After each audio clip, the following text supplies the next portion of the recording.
First brought you this story yesterday. Parents say that they got short notice about these changes. They say bus stop locations were changed, and they say last night kids came home on the wrong bus.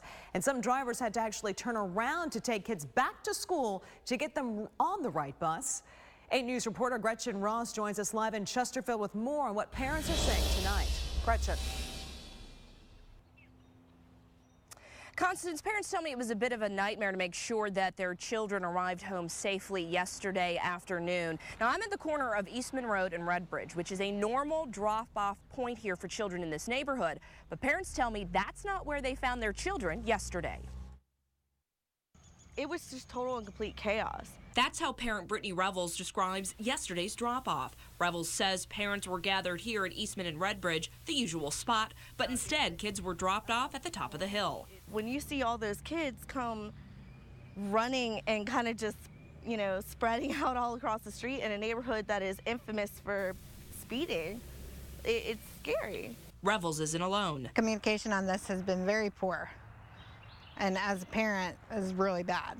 Parent Kathy Robinson tells 8 News she didn't receive a letter until this afternoon that her son's bus route would change at A.M. Davis Elementary. In fact, when her son came home yesterday, walked in and said he got on the wrong bus. And I said, you got on the wrong bus? How'd you do that? Robinson says her son was told a new bus number. Then her phone rang. It was the CCPS transportation office. Calling to check on my child. And I said, okay, well, he's home. And she said, oh, he made it home, which upset me. Robinson was told the situation would be fixed by this afternoon, but didn't hear back. This morning, Robinson left for work. 2 buses drove by her house and didn't stop, so her son didn't know which one was correct. He missed school, and he was reported absent.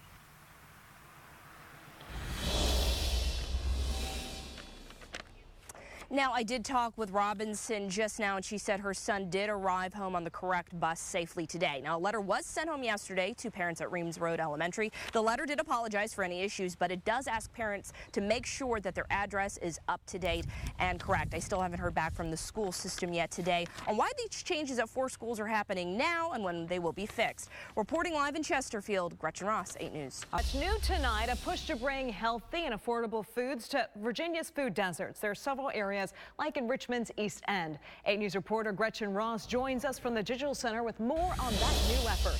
Gretchen.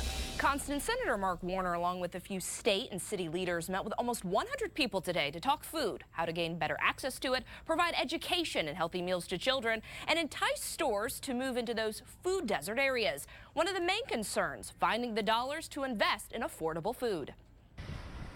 Along 25th Street in Richmond, signs of progress can be seen as the market at 25th takes shape.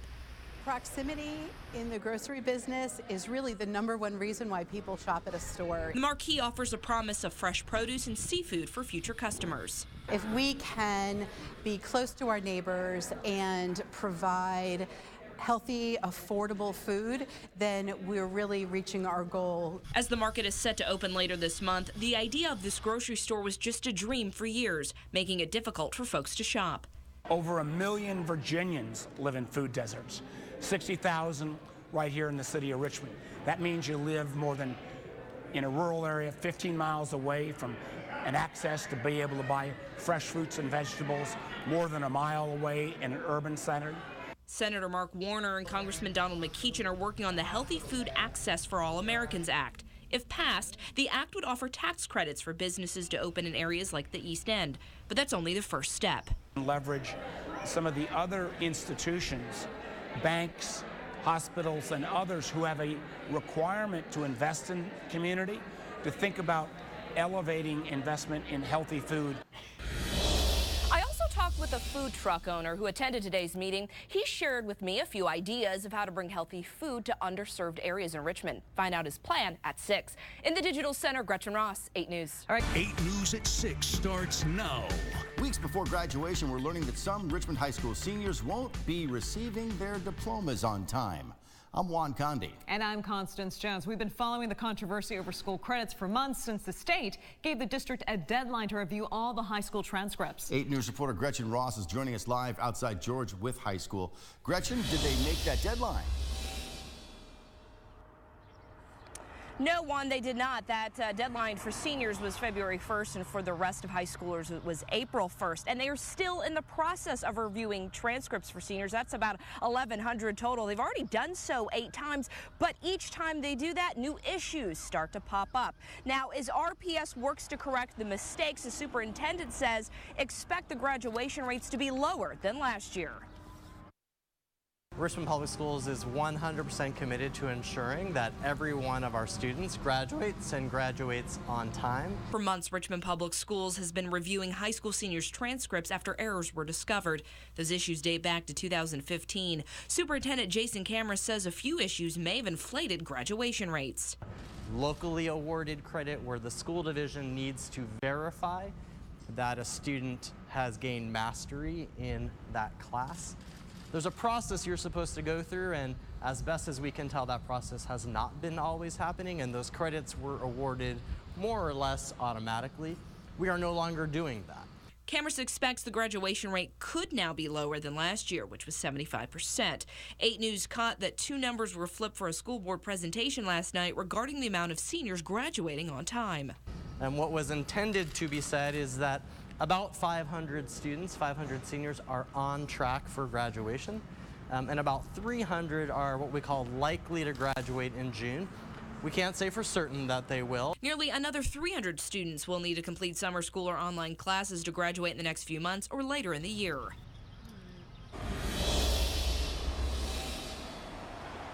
Now, right now, the graduation rate for RPS is the lowest in the state. Now, the administration plans on working with guidance counselors as well as students to effectively communicate their individualized plan to make sure that they can graduate on time coming up in June. Now, also something to note, in last night's presentation to the school board, RPS did display a student's personal transcript information. They have since taken that down and apologized to the student. Reporting live in Richmond, Gretchen Ross, 8 News. The Richmond crews are repairing thousands of sidewalks in the city. Millions of dollars have been approved for upgrades by the city council. 8 News reporter Gretchen Ross caught up with the crew today working on those sidewalks. She joins us live now from Church Hill with the details. Gretchen?